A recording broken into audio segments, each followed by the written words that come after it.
Detail చూస్తే గడప గడపకు మన ప్రభుత్వం కార్యక్రమంపై ఇవాళ AP CM YS Jaganmohan Reddy అధ్యక్షతన సమీక్షా సమావేశం నిర్వహించనున్నారు. అన్ని నియోజకవర్గాల ఇన్ఛార్జీలు, ఎమ్మెల్యేలు, మంత్రులు, ఎమ్మెల్సీలు, పార్టీ ముఖ్య నేతలు హాజరు కానున్నారు. ఎమ్మెల్యేలు, మంత్రుల పనితీరు ఏ విధంగా ఉందో ముఖ్యమంత్రి వైఎస్ జగన్ ప్రకటించనున్నారు. వచ్చే ఎన్నికల్లో ఎవరికి సీటు ఉంటుందో ఉండదో అన్న అంశంపై రేపు జరిగే సమావేశంలో స్పష్టత ఇవ్వనున్నారు. గడప గడపకు తిరిగి ప్రజలకు చేరువైన వారికి మరొకసారి ముఖ్యమంత్రి అవకాశం కల్పిస్తున్నారని పార్టీ వర్గాలు తెలిపారు. ఎమ్మెల్సీ ఎన్నికల ఫలితాలు ఎక్కడ లోపాలు జరిగాయన్న అంశంపై కూడా మంత్రులు, పార్టీ నేతలను అడిగి సీఎం జగన్ తెలుసుకోనున్నారు.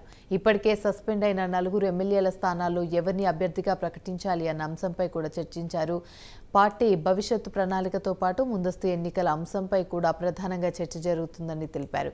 రేపు జరగనున్న సమావేశం అన్ని రాజకీయ పార్టీలతో పాటు రాష్ట్ర వ్యాప్తంగా అందరిలో ఆసక్తి రేపుతోంది.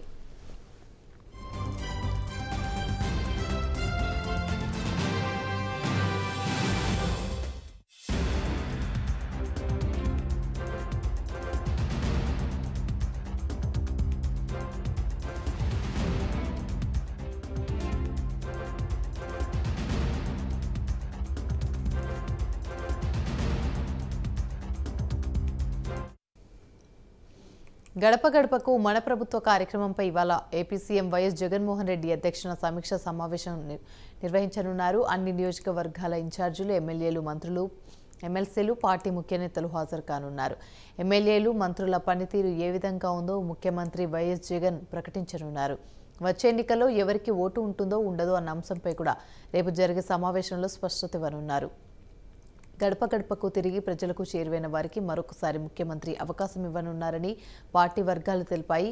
ఎమ్మెల్సీ ఎన్నికల ఫలితాల్లో ఎక్కడ లోపాలు జరిగాయన్న అంశంపై కూడా మంత్రులతో పార్టీ నేతల్ని అడిగి సీఎం జగన్ తెలుసుకోనున్నారు.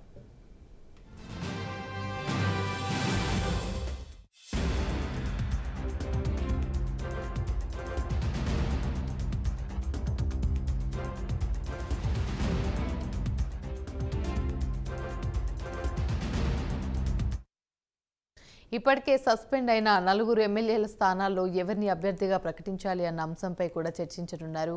పార్టీ భవిష్యత్తు ప్రణాళికలతో పాటు ముందస్తు ఎన్నికల అంశంపై కూడా ప్రధానంగా చర్చ జరుగుతుందని చెప్తున్నారు.